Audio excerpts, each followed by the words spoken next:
Hey family, Joseph Baba Ifa on the channel connecting you to your destiny from the White House or headquarters today.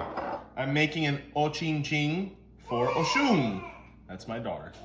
And basically we wanted to go ahead and get some of these things on video because you guys are always asking, how do we make offerings for the Orishas and whatnot? And this is probably the most important one for my guardian angel. So what are you gonna need?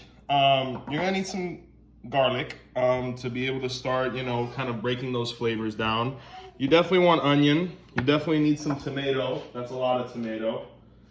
You're gonna need some form of green.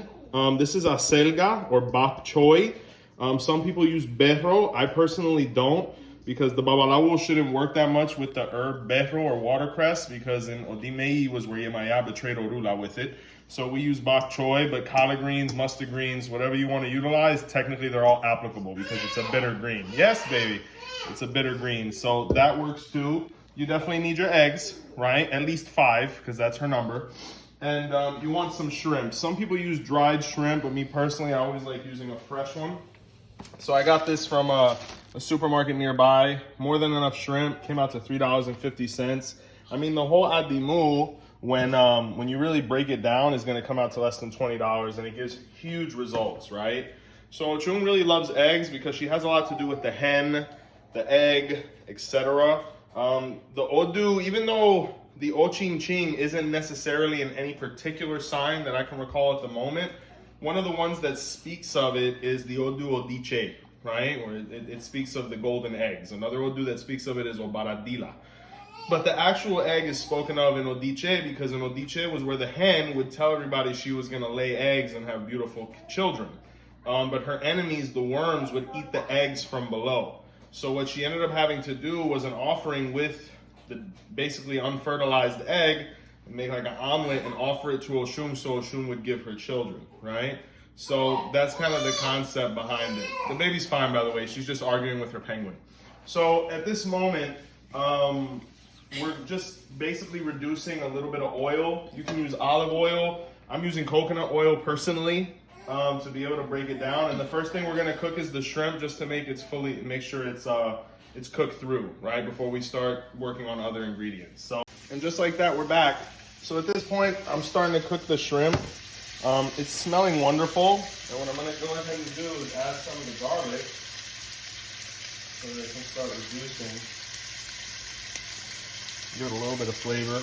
You really don't want to utilize too many condiments with things like this, like things like salt and whatnot. They're really not necessary.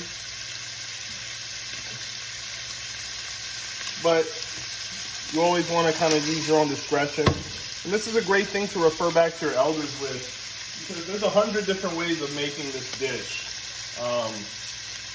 So definitely you want to get that reference. But you really can't get it wrong as long as all of these things are present. So after the shrimp has basically been cooked, the first thing I like to start with is the onions. Start building that flavor. Start reducing them because they take a little more time than the greens and the tomatoes. So why are we doing this? So I have a godson who in his 𝗃𝗏𝗃 came out that he had to offer this to Oshun. So when are you going to be doing things like this? Usually when it comes out in a reading or if you're in your Odu of Ifa, of hand of Ifa, it's something that the Orisha asks for commonly, right? Who should be doing this? In reality, people should not be creating adimus for the Orishas unless they have Orishas received. So, for example, you at least need to have your hand of Ifa. Why is this? Because at that point you have issue. You can offer things to other Orishas on an adimu context by way of your issue. So at that point, you can start delving a little more into the culinary 𝗁𝗍𝗃 aspect of things. The 𝗁𝗍𝗃 is the cook of the Orishas. 𝗁 means owner, or the person who presents themselves to, and 𝗁𝗍𝗃 refers to the sacred food that's offered to be able to make a ceremonial process complete and happen. So, we get people all the time, hey, I'm taking this to Oshun at the river. Hey, this, that, and the third. You really don't want to do that if you've only constructed your own altar for personal use, or if you haven't received your hand of Ifa. Very important. But we're going to definitely get into recipes like these, as well as others, such as, how do you prepare the 𝗲𝗲𝗹𝗁 for Shango, which is the cornmeal or the rustic yam powder that's used in Nigeria. We might get into the 𝗲𝗲𝗹𝗁 or the 𝗃𝗲𝗃, which is like the oatmeal that the Orishas consume to refresh them. Things that, are basically staples. Usually, me being somebody that consults people, when you're in a reading, you're trying to go for the most common things first, because the Orishas have selected the foods that they like, and they want to eat them over and over again. Just like if somebody likes a certain food, we want to eat that repetitively. So the Orishas are the same way. You don't want to get too experimental up front, but every now and again, Oshun might ask for, I don't know, some raw pork or something like that. But usually we start off with what they like the most, because that gives the most efficient results, unless it's a completely different case.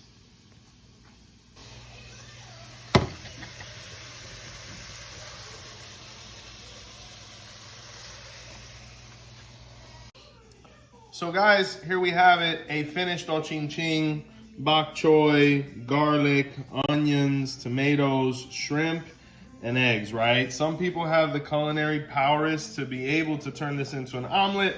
I do the scramble method. So at this point, it's done. When we're talking about Oshun, she doesn't like her food served super hot. On the other end, Shango does. So let it cool off a little bit. Ideally, if you have the opportunity, the food of the Orisha should be served in 𝗃𝗶𝗸𝗶. This means recipient, or the famous 𝗃𝗶𝗱𝗲. And that was identified in the 𝗃𝗶𝗸𝗲, right? So, start transferring it over, right? Now you're gonna notice, for all of our traditional brothers and sisters out there, 𝗃𝗃𝗃 is something very different in Nigeria. It's very similar to a fried dumpling almost. For all of those that wanna really handle both sides of the ocean or the continent or practice, definitely you can incorporate that as well. But at least in the 𝗃𝗶𝗹𝗃 practice, 𝗃𝗃𝗃 is identified as this beautiful omelet here. So just in case we notice the difference, because it is a very stark one, right? Guys, we really appreciate you for tuning in. Can't wait to come out with more of these videos. I love to cook. So Our Roots podcast is going on. Be sure to watch, be sure to subscribe. If you're trying to get in contact with us for consults or merch, definitely check the descriptions. Be sure to like, comment, share this video. And for me, my children, my family, and my kitchen, thank you so much, guys. Have a blessed day.